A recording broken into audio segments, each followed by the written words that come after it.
dangerous, huh? It seems very dangerous.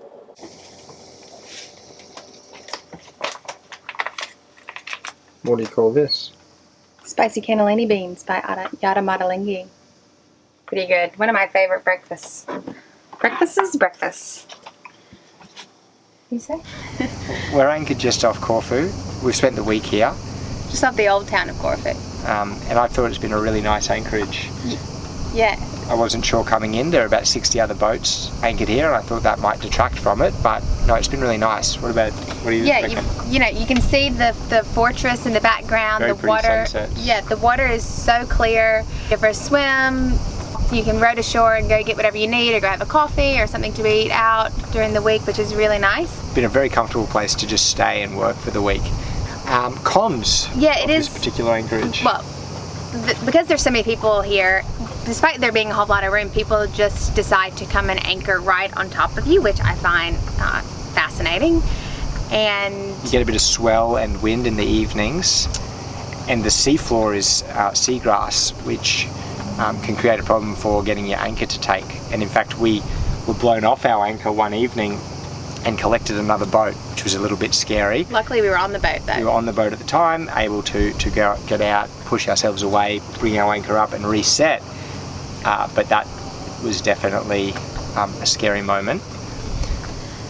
Other than that, you're near the airport. You're next to an airport. Yeah. Airport, which is great if you have people coming, you can pick them up, but you also have planes at night sometimes. But it's a small airport, so it's not really that bothersome. Yeah, it's been beautiful, and I think we'll come back here. But today the plan is to sail to the Gouvia marina again, where we were last week. We're going to take on water, charge our batteries, grab a shower, and then we're going to spend a couple of days exploring Corfu. So we're going to come back to the town with our cameras, get a bit of footage, and then maybe rent a car and explore the island. We've got a couple of friends coming to meet us, so yeah, it should be a good couple of days. Yeah, excited.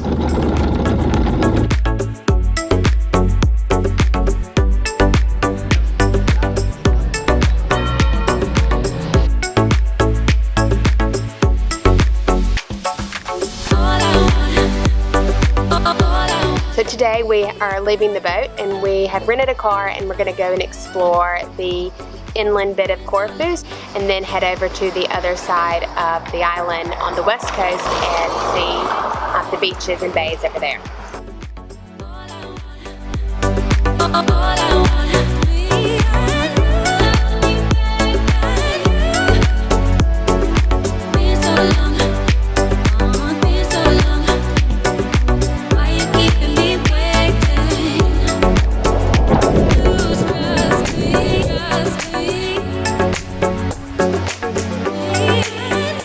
One thing about living a life of travel, so to speak, is that it can get a little bit lonely. Don't have as many opportunities to hang out with your friends and your family, and sometimes you miss some pretty big moments. Kelly and I are both pretty independent people, but it's always extra special and very exciting when we do get to hang out with friends, especially when they've come from as far away as Australia. Really fun to spend a couple of days with these guys.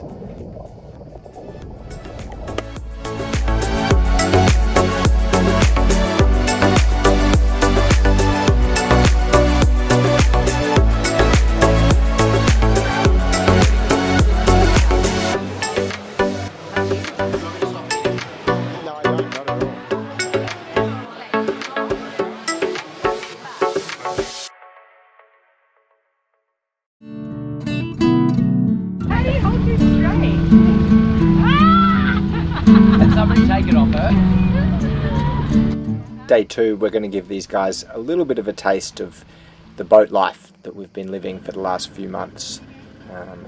Obviously a lot slower than travelling by car, and we travel up north on the eastern side of Corfu Island and visit a couple of beaches along the way.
oyster mushroom tacos, soaked in soy and cumin, topped with pico and red onions. And Tzatziki and grease. we're in Greece, the Greek element. See how that goes. Here we go. So we noticed a boat had come up right beside us, and we were like, what's going on?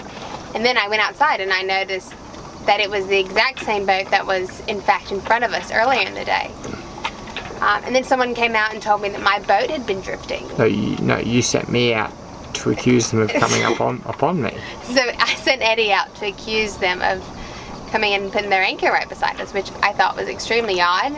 And then they subsequently accused me of drifting. And then I proceeded to jump in the water to look at my anchor. So I got back up and I told them that in fact we were in the same spot. I can see that boat still right behind me. That boat's in front. I'm with the pier. And you went and told them? Yeah, I went and told them. You went and told them? No, I think I made Eddie go and tell them. Okay. So I told Eddie to go and tell them. I had gone in the water, done my job. Eddie needed to relay the message. And they decided to stay for a bit. And we had to remind... No, they explained they'd already paid out 60 metres of chain. That's what happened. Yeah, they put out 60 metres of chain to stop from hitting our 25 metres of chain. Which was ridiculous. Who does that? Who puts out more chain to stop hitting somebody? In the end, they ended up picking up their chain and moving to a different place. That is actually in the middle of nowhere. There's no boats anywhere near them, so it's probably a good place for them to stay. If I can make eye contact with you from my boat into your boat, then you're too bloody close. Too bloody close. Spoken like a true Australian. How you feeling? We can't put that I'm hungover on the TV. Why not? Because my mom will see it.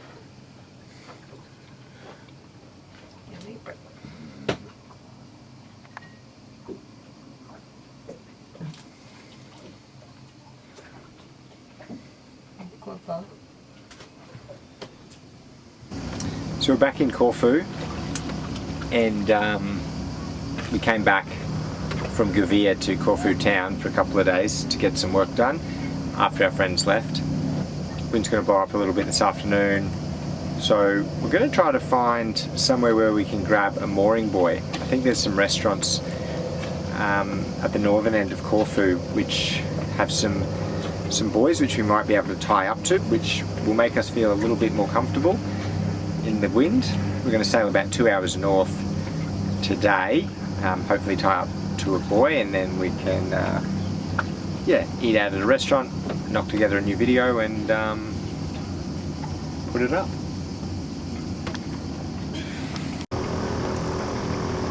Dope. How you feeling? Ready to sail. You don't feel bad? Yeah, I do feel. Why do you feel bad? Because I had too many beers last night.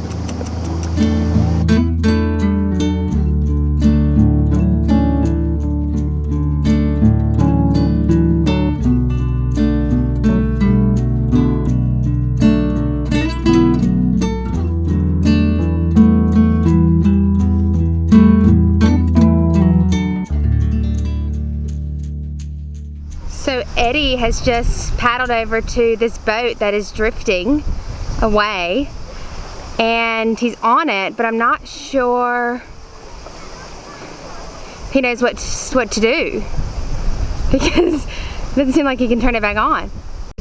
But it looks as though someone's rowing back out. Oh yeah, you can see the man rowing to his boat. Hectic. It's quite windy though. So this boat just pulled off its pick and started drifting, and it's drifted from way inside the shallow water. It's drifted between these two boats who haven't given a single fuck, haven't like just kind of watched it cruise by. So I paddled over there to see if I could do anything to help, but it's all locked up. They've got you can't bring up the anchor or turn the motor on, because all the controls are locked up. So I think you should always leave the key in the boat. Don't tell your insurance company, but always leave the key in the boat so that people can use it in an emergency. You glad we got on the buoy? Yeah. So glad we got on the buoy. We've been in a situation where we've drifted off our anchor and it was so scary. Although I was reading an article, I don't know what I was looking at, but someone's buoy line broke and then that snapped and then they drifted. So buoys maybe not. You just stopped mid-sentence. Did you scare yourself that this could happen to us? Yeah, well you don't really know who put that thing out there, how long it's been out there, or what kind of crabs are eating it. What kind of crabs? Rope crabs, probably. Pandemonium out here. Another boat has drifted. I guess it's not crazy wind. It's not like it's a hurricane or anything, but the danger comes from so many people in a condensed area in a heavy wind, and half of them don't know what they're doing. So I'm really glad we're not in that Corfu Anchorage right now. Can you imagine what's going on there right now? No. If we've seen 2 people out of what, 8 pull off their anchor today, how many, extrapolate that to 80, there's probably 20 boats floating around that anchorage today. The boat that had drifted off its anchor that Eddie had gone over to save has just been doing donuts in the bay for like the last hour. And then we saw these people like floating by our boat. We were like, what's going on? She was trying to row back to it. She didn't know how to row in her dinghy. But then the boat was just drifting and it actually hit our boat. And they were yelling as it was drifting by, knocking our boat about. They were yelling something about how they couldn't get their engine to work. Quite frightful. I don't know what's going on. They seem to have it under control now because I can see water spitting out the side. But they're not moving. Are they not moving? Doesn't look like it. I don't know. They didn't do much damage to the front of the boat. There's a metal bit that holds the anchor. They've ripped that off. Off our boat? Off our boat, with their anchor. Not much damage done on their boat. Theirs is a charter, so probably don't really care. They seem to be going now, though. You can see them going. They're not coming back over here, are they? You wouldn't have thought so, huh? I think they are. Are they coming back towards me? Yeah, looks like it. Oh my God, just leave me alone, leave me alone. 8 weeks ago, I crashed this drone, or another drone that looks very similar to it, into the sea in Croatia. And it's been a little bit of a struggle to get it repaired, but more so to get it back. So we sent it back to the States to get it repaired, and that cost $250. And then I couldn't find anywhere to ship it to in Montenegro or Albania, and Albania has some funny laws about importing camera equipment or drone equipment anyway. So we had it sent into Greece, and that cost another $100. And then of course I hadn't filled in the correct paperwork, so customs said I was trying to import it and they wouldn't release it till I paid them €150. So then we had a little bit of a battle with customs, which they won, and eventually I had to pay the €150 and they released the drone. On top of that, it's been hard sailing past all these beautiful places and not being able to get any footage along the way. But we have it back now, and so I'm excited. So let's go get it up and see what we can see.